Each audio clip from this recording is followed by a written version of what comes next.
Hello mga kabarkads, another day, another vlog na naman tayo ngayon mga kabarkads. Ngayon mga kabarkads, atin na naman i-update itong Ulas Viaduct Project dito sa Davao City, kung kumusta na ba itong ginagawang viaduct dito. Kasi maraming nagsabi na wala ng budget, ito mahinto na daw, pero sa nakita natin dito, yan nakikita natin mag-slab na sila, yan may flooring na yan, yung nagputi. Yan, tuloy-tuloy yung trabaho nila dito mga kabarkads. Pag-update natin, actually may nadaanan tayo dito is nagkakabit na naman sila ng girder. Yan o, malapit na nakumpleto yung mga girder dito sa viaduct project. Yan o, ito yung bago na nilagyan nila ng mga girder ngayon. Yan, papunta na ito ng MacArthur. Yan, nakikita nyo ng mga saksakyan. Yan yung MacArthur Highway dito sa Crossing Ulas. Yan, tuloy-tuloy yun. May nag-advance pa dito na girder. Tapos dito sa may dulo, sa may abutment is mababa na dito yung mga poste. May poste na pala dito na ano, may capping na. Yan o, sa makita natin nakakapping na yan. Kunti-kunti na lang talaga dito mga kabarkads.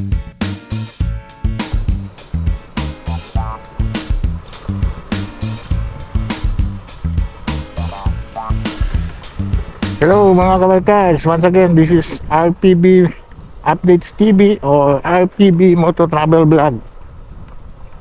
Yan mga kabarkads, today is Sunday. Yan, mag-vlog na naman tayo. Yan, yung Monday to Saturday is Grab driver tayo. Yan, ganyan na yung buhay natin. And minsan siguro mag-vlog tayo as a Grab driver. Ipopost ko dito sa YouTube channel. Yan, kung ano ba yung buhay Grab driver. Yan, tuturuan ko kayo. And ngayon mga kabarkas, update natin itong Davao Samal Bridge Project. Ay, Davao Bridge. Siguro matag Davao Samal. Mali talaga dito sa Ulas Viaduct. Yan, yung Ulas Viaduct dito sa Davao City. Yan, i-update natin ito. Kung kumusta na ba, kasi nagbubuhos na daw dito yung slab, nag-slab na sila. Actually hindi pa talaga kompleto, hindi yun kalakasan yung trabaho dito. At least may mga movement sa mga project, kasi dito banda sa side papunta ng Davao Coastal Road is kahit yung papunta ng Coastal Road na kalsada is nahinto na, pero actually magagamit pa rin yung kalsada, kasi kahit hindi pa more expanded yung kalsada, magagamit na rin kung matapos itong Ulas Viaduct project dito sa Davao City. Ito yung i-update natin kung kumusta na ba itong project dito, kasi may mga kasamahan tayong mga vlogger is nag-update dito banda. Yan, titingnan natin kung kumusta na ba, kasi itong papunta ng Coastal Road is na talaga. Yan, kitang-kita natin, no, kumpleto na yung girder. Ito na lang yung patawid. Ito na lang yung kulang sa mga girder dito. Yan, ito na lang talaga yung kulang. Yan, itong dalawa. Para from doon sa Katulan Pequeño is mabubuo.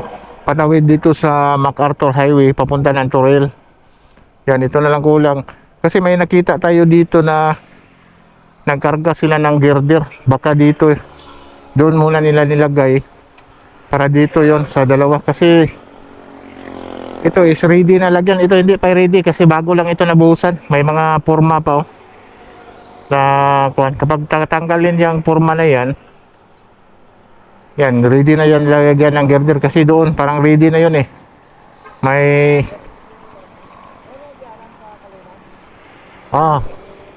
straight lang.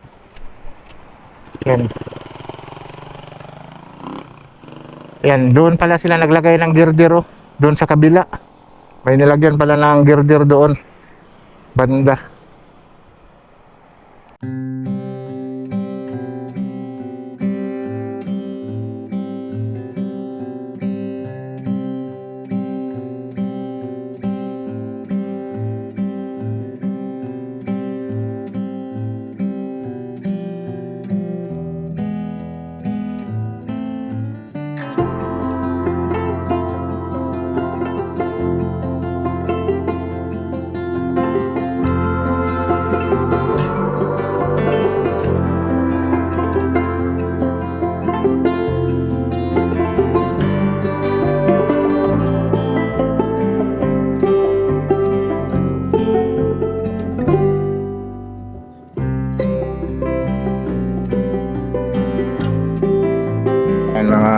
kabarkads, yan, tuloy natin itong Ulas Viaduct project. Yan, doon banda is talagang may isang capping na pala doon banda, papunta ng Coastal Road. Yan, next pupuntahan natin doon banda, yung papunta ng Coastal Road, kasi may mga poste na ginawa doon at abutment. Yan, may mga doon kasi pababa yun may capping na pala doon yung isang poste, na kasi pababa doon mababa yung poste doon banda, compare dito sa may MacArthur Highways, mataas itong mga poste dito. Doon banda is pababa, mga mababa na yung poste doon, kasi kuha na yun yung ramp na papunta ng abutment. Yan, pupuntahan natin dito banda, papunta ng Catalan ng Pequeño, kung kumusta na ba dito banda din. Yan, nakikita natin is nandito yung dalawang crane. Yan, yung malalaking crane sa Jima Construction. Yan, naglalagay pala sila ng mga girder dito. Yan, may mga girder na dito nilagay. Parang konti na lang kulang nito na girder na malagyan nila. Yan, halos makompleto na yung girder dito. May kuha na 6 na, kasi 8 na girder ito, may 2 kulang na lang para makumpleto itong girder dito sa nilagay ng mga crane.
Yan, good morning mga kabarkads. Ngayon mga kabarkads, nag-update tayo dito ngayon sa Ulas Viaduct, kasi tuloy-tuloy yung trabaho dito mga kabarkads Yan, ina-update natin kahit dandahan lang, at least may movement.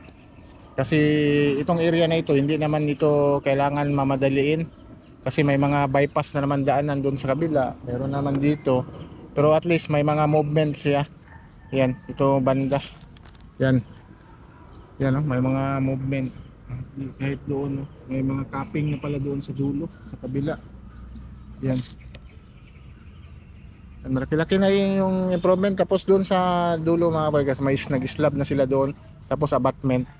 Yan yung ginagawa nila doon sa dulo. Yan, pupuntahan natin para ma-update kayo doon banda, kasi kahit sinasabi na walang budget, mahinto daw ito Ulas Viaduct, pero sa nakikita natin dito, kahit hindi paspasan yung trabaho nila, at least may mga movement. Kasi itong Jima Construction is tapos na yung maa nila Yan, dito na naman sila nagpo-focus sa Ulas Viaduct, kasi isa lang kontraktor nito itong Jima Construction.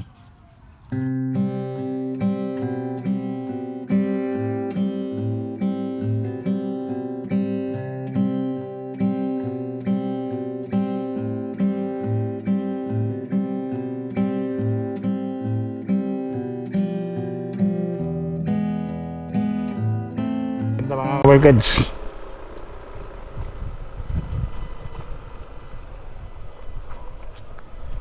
diri mga gwapo na madiagihan diri mga kabarkads, tulins. Kana pod sila diri sa Pikas nagkuan, nagbuhat og kuan kalsada.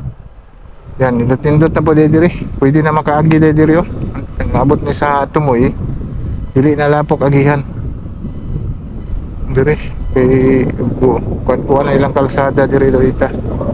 Ang problema lang kay pamargingan na po ni diri, kay ang mga residente din ay mga sakyanan parehanin ay coke diri sa may parking nilang kuan si diri gyud truck. Di mo kaya nag-istakanan pa diri. mga soft drinks. Sa taas na din ng simento din mga kabarkads. Ano yan lang gi-islaban, no? Dari banda. Buhos na diri sila sa ibabaw.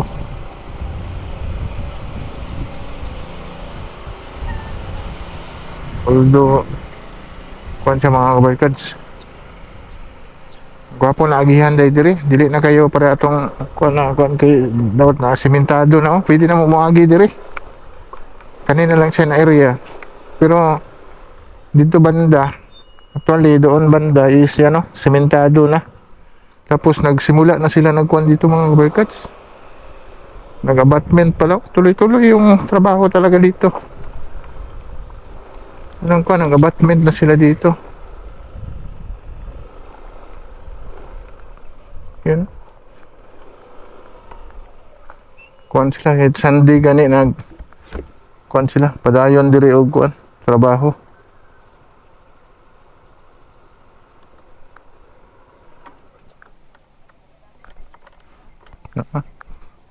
Sa ibabaw is actually is nakabuhos na sila di sa ibabaw. Nabuhos na sa ibabaw dito. Yan. Pasakan na sila kani panaog na dito sa Picas Pod. Wala, tuloy-tuloy na niya kabarkads. Tapos itong kaning kalsada, itong kalsada dito is continuous yan doon. Yan. Kapag matapos nila ito, akyat ito. Halawa pag na ilang trabaho mga kabarkads. Yan. May mga nilagay pa na kuan bago mag tambak na naman sila. Yan.